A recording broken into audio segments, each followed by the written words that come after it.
भाई और बहनों, मातृशक्ति को नमन। हमारी सत्संग आनंद के साथ चल रही है और स्मूथ चल रही है। इसका कारण ये है कि जो प्रश्नों का उत्तर मिल रहा है वो सटीक मिल रहा है, उसके अंदर लॉजिक है, उसके अंदर तारतम्य है और उसके अंदर पूरी ज्ञान दर्शन की समझ के साथ है। और ये समझ कौन दे सकता है? जिसका ज्ञान दर्शन स्वयं का खुला हो, स्वयं जानकार हो, वही उस विषय की जानकारी दे सकता है। तो ऐसे दर्शन खोले वाले स्वामी जी ने कितने कितने जन्मों तक तपस्या करके ये जीवन प्राप्त किया है। तो ऐसे स्वामी जी को पाकर के हम धन्य हुए और हमारा ज्ञान दर्शन भी खुला हो रहा है। समस्त श्रोताओं की तरफ से स्वामी जी आपका धन्यवाद, साधुवाद करते कहता जय सच्चिदानंद। जय सच्चिदानंद। स्वामी जी, आप विदेश की यात्रा बहुत करते हैं, हमने पढ़ा भी है, आपने बताया भी है। और विदेश जो है वह भारतीय संस्कृति के अलावा वेस्टर्न सिविलाइजेशन कहलाती है और इंडियन कल्चर है वो हमारी ईस्टर्न सिविलाइजेशन कहलाती है। अपना अपना जीने का ढंग होता है, अपनी अपनी सिविलाइजेशन, उसमें कोई बात नहीं है। परंतु मैं ये आपसे जो है आपका अनुभव जानना चाहता हूँ। मेरा उसके ऊपर कोई प्रतिपक्ष या कोई टिप वर्ड्स नहीं है कि अगर आप विदेश में जाकर के 4 महीने लगभग आप विदेश में रहते हैं तो आपने क्या अनुभव किया कि अध्यात्म विज्ञान जो है आपके अनुभव के आधार पर कि विदेश वालों ने उसको ज्यादा अपनाया है, या 8 महीने आप हिंदुस्तान में रहे तो उन लोगों के अंदर गले ज्यादा उतरा और कुछ परिवर्तन आया। तो मैं ये इसीलिए जानना चाहता हूँ कि हमारी ईस्टर्न और वेस्टर्न जो कल्चर है उसमें सनातन सत्य जानने का इंटरेस्ट कितना है, उस दृष्टि से मैं प्रश्न कर रहा हूँ। तो कृपया दोनों तरफ के अनुभव को आप हमें बतावें कि किस तरीके से परिवर्तन, जानकारी, इंटरेस्ट लोगों का किस तरफ झुकाव ज्यादा है। प्रश्न के लिए धन्यवाद और सभी श्रोताओं को मेरा नमस्कार। सबसे पहली बात यह है कि आध्यात्म विज्ञान लोगों को बताने के लिए, समझाने के लिए हम भारतवर्ष में तो घूमते हैं और विदेशों में भी जाते हैं, मगर एक बात ध्यान में रखो, हम विदेशों में भारतीयों के लिए जाते हैं, विदेशी व्यक्तियों के लिए नहीं जाते हैं। नंबर 1। नंबर 2, कई सारे भारतीय ऐसे हैं जो ये ज्ञान से वंचित है क्योंकि वो यहाँ बार बार नहीं आ सकते, उनकी फैमिली, बिजनेस, जॉब जो भी कहो, और अगर यहाँ आते हैं तो शॉर्ट टर्म के लिए आते हैं। तो उनको अपनी धरती पर यानी विदेश जहाँ उसका सिटीजनशिप है वो धरती पे 2-4 दिन, वीक भी निकाल सकते हैं सत्संग के लिए। यहाँ सत्संग के लिए आएंगे तो 1-8 दिन मिलके चले जाते हैं। यहाँ उनके लिए ज्यादा रुकना, क्योंकि यहाँ जब भी आएंगे उनके सामाजिक कार्य होंगे, उनके घूमने फिरने का होगा, उनका रिलीजियस एक्टिविटीज भी होगी, यात्राएं करना, ये सब कुछ मिला के सोशल कारण भी होगा, शादी करना, किसी को डेथ होना, ये वगैरह वगैरह। तो ये कारण सर आते हैं तो वो वेरी शॉर्ट विजिट में आते हैं और पूरा विजिट का जो पैकेज होता है एवरी डे का वो कैलकुलेशन करके प्लान करके आते हैं। तो उनके पास यहाँ समझने का कोई मौका नहीं होता है क्योंकि उनका अटेंशन वहां होता है, कैसे भी करके फिनिश करके वहां चला जाओ। जो लॉन्ग टर्म के लिए रिटायर पर्सन आते हैं उनकी बात अलग है, मगर जो एक्टिव है, जो जॉब में, बिजनेस में, वो ऐसे नहीं आ सकते हैं। तो ऐसे लोगों के लिए जिसकी जिज्ञासा भी है कि भी हम अभी भी धीरे धीरे समझते रहे और आगे बढ़े, तो उन लोगों के लिए हम जाते हैं। इसमें अगर कोई हार्डली 1-2 फॉरेनर्स भी आ जाते हैं, कभी कभी कोई फ्रेंड के रूप में लेकर आते हैं, कोई नेबर वाला हो तो उसको इनवाइट करते हैं, वो एक अलग बात है। हम जाते हैं भारतीयों के लिए, खास करके जिसको आत्मा, कर्म का सिद्धांत, पुनर्जन्म, सनातन सुख और मोक्ष, ये 5 चीजों को जो बिलीव करते हैं, इस व्यक्तियों के लिए हम जाते हैं। जो 5 चीजों को बिलीव नहीं करते हैं उनके लिए आध्यात्म नहीं है, उत्तम मानव जीवन है, जिसको कहेंगे हम ह्यूमैनिटी, तो उनके लिए बराबर है। वो आध्यात्म भी जरूरी, वो लेवल तक नहीं पहुंचे।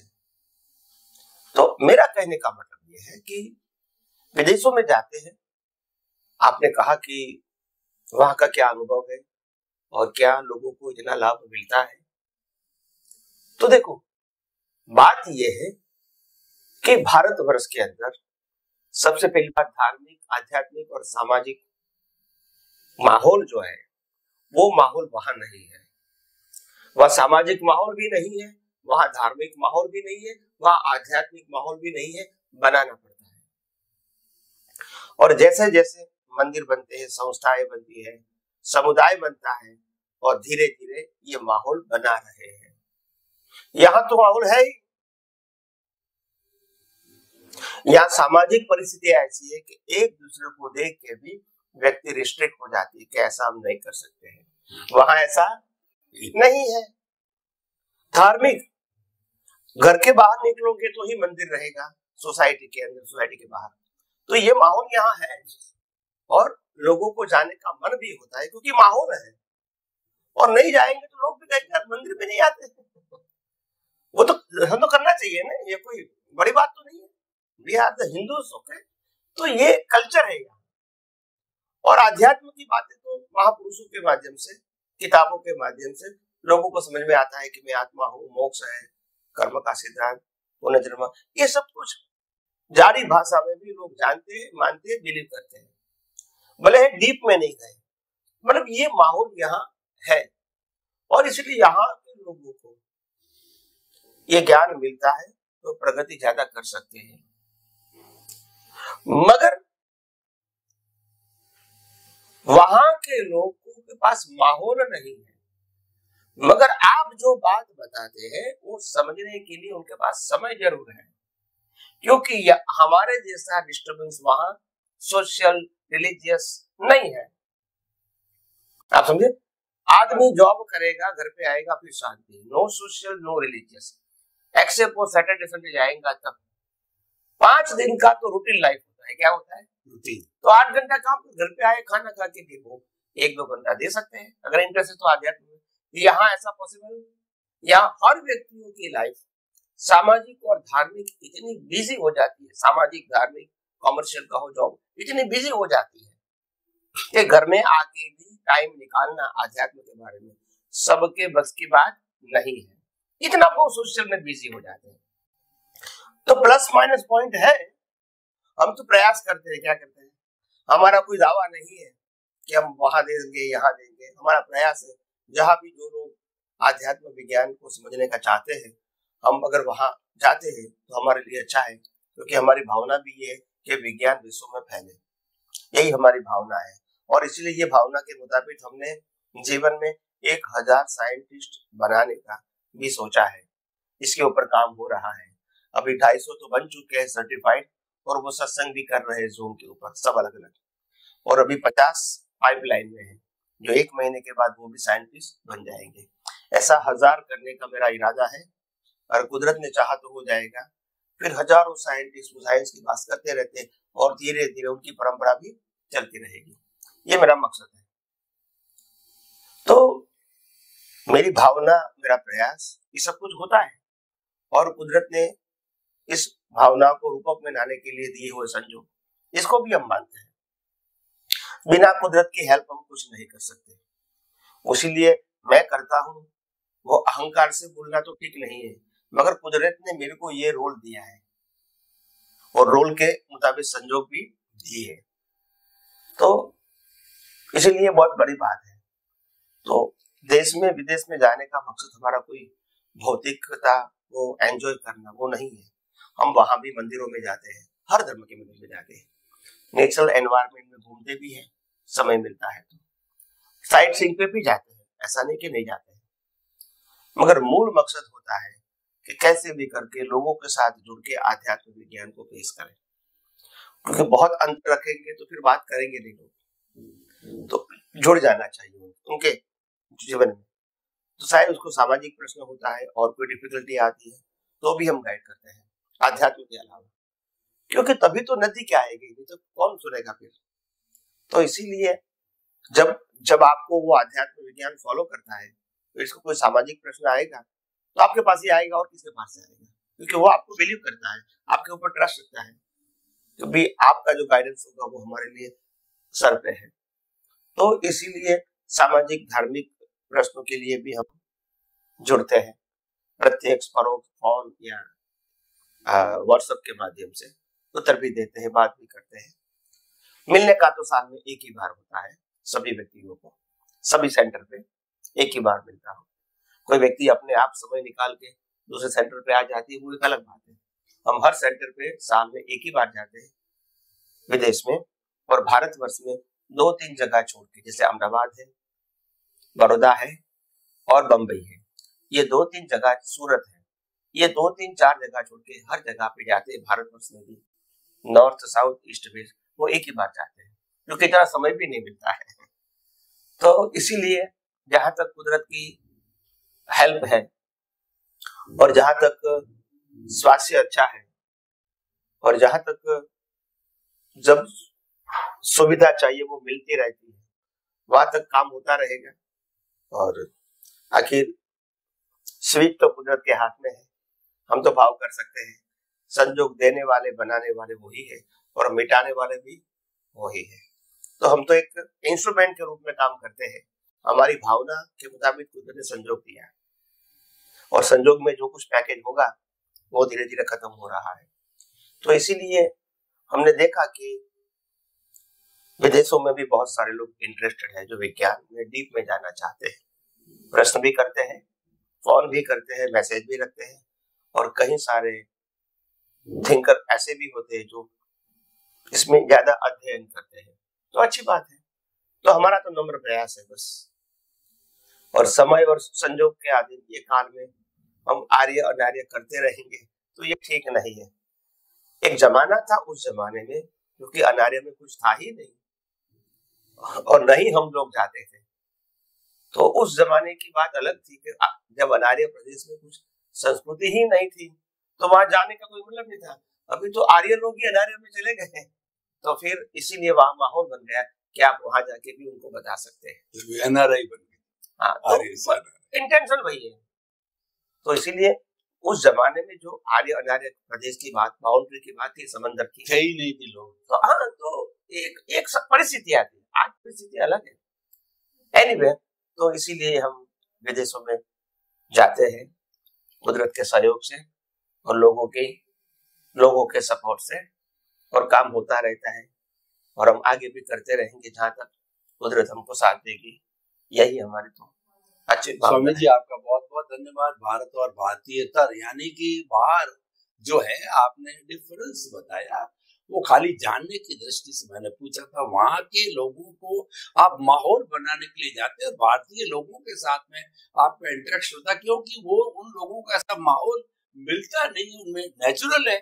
जिसको माहौल नहीं, जिसको भूख होगी वही भोजन की तलाश करेगा, तो उनको ज्ञान की भूख है, इसलिए आपको बुलाते हैं। तो अच्छा है, जिसको वो इंटरेस्ट होगा तो वो डेवलप भी होगा, तो बहुत अच्छा है। ऐसे लोगों को भी छोड़ना नहीं चाहिए। और भारत में जो माहौल है सामाजिक धार्मिक है, वो एक दूसरे नजदीक भी, कट्टरता भी बहुत है, बहुत सी चीजें हैं, फिर भी आप अपना प्रयास कर रहे हैं। स्वामी जी, आपके प्रति बहुत धन्यवाद, कृतज्ञता। स्वामी जी, कोई भी चीज को, कोई भी कहना चाहिए ऑर्गेनाइजेशन को या कोई भी थीम को, कोई भी सिद्धांत को लंबा चलाने के लिए कोई प्लानिंग की आवश्यकता होती है। हालांकि आपने बताया कि 1000 साइंटिस्ट आप बना रहे हैं और 250 बन गए और 150 और पाइपलाइन में है, 300 है, लेकिन ये सारा व्यवस्थित रूप से चलता रहे तो एक व्यवस्था की दृष्टि से कहीं कार्यालय हो, वहाँ व्यक्ति हो जो आपकी इंफॉर्मेशन भेजता रहे, कोई किसी के जो है वो पोस्ट आए, या मतलब एक वर्किंग कार्यालय जो, तो कोई ऐसा आपने कोई कार्यालय बना रखा है जहाँ पर कि व्यक्ति आपके बारे में पता कर सकता है, कोई पोस्ट भेज सकता है, कोई क्वेरी है, कोई मैगजीन है, कोई बात है, ये है जो नॉर्मली संस्थाएं किया करती। तो क्या कोई इस तरीके की व्यवस्था बनी हुई है या आप बनाना चाहते हैं या आपके कोई दिमाग में है? मैं तो ऑर्गेनाइजेशन की दृष्टि से कह रहा हूँ। मैं कोई ये नहीं कह रहा हूँ कि तामझाम लंबा खड़ा करो, वो बात नहीं है। तो ऐसी कोई रूपरेखा हो तो कृपया बतावें, ताकि समस्त श्रोताओं को और हमारे महात्मा जिज्ञासुओं को ये जो है पूरा जानकारी मिल सके। प्रश्न के लिए धन्यवाद।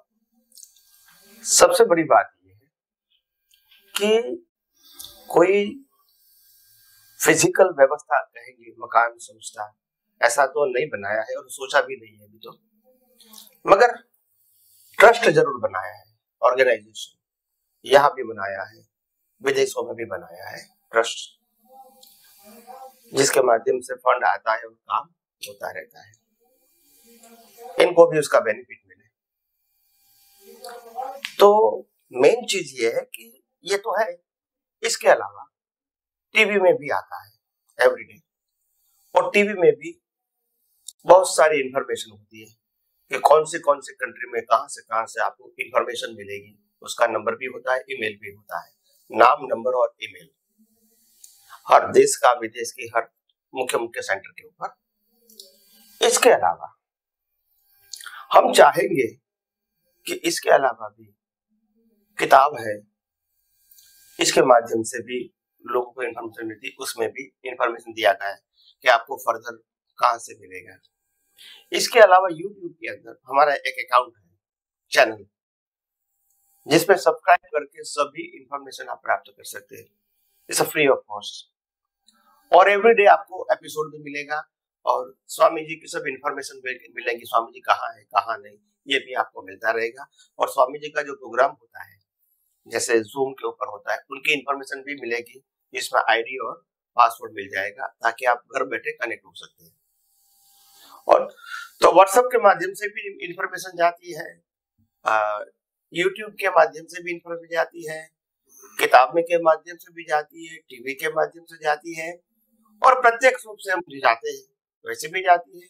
और हमारे बहुत सारे जो साइंटिस्ट जो ये फील्ड में काम कर रहे हैं विलिंगली, उनके माध्यम से भी इंफॉर्मेशन लोगों को पहुंचती है।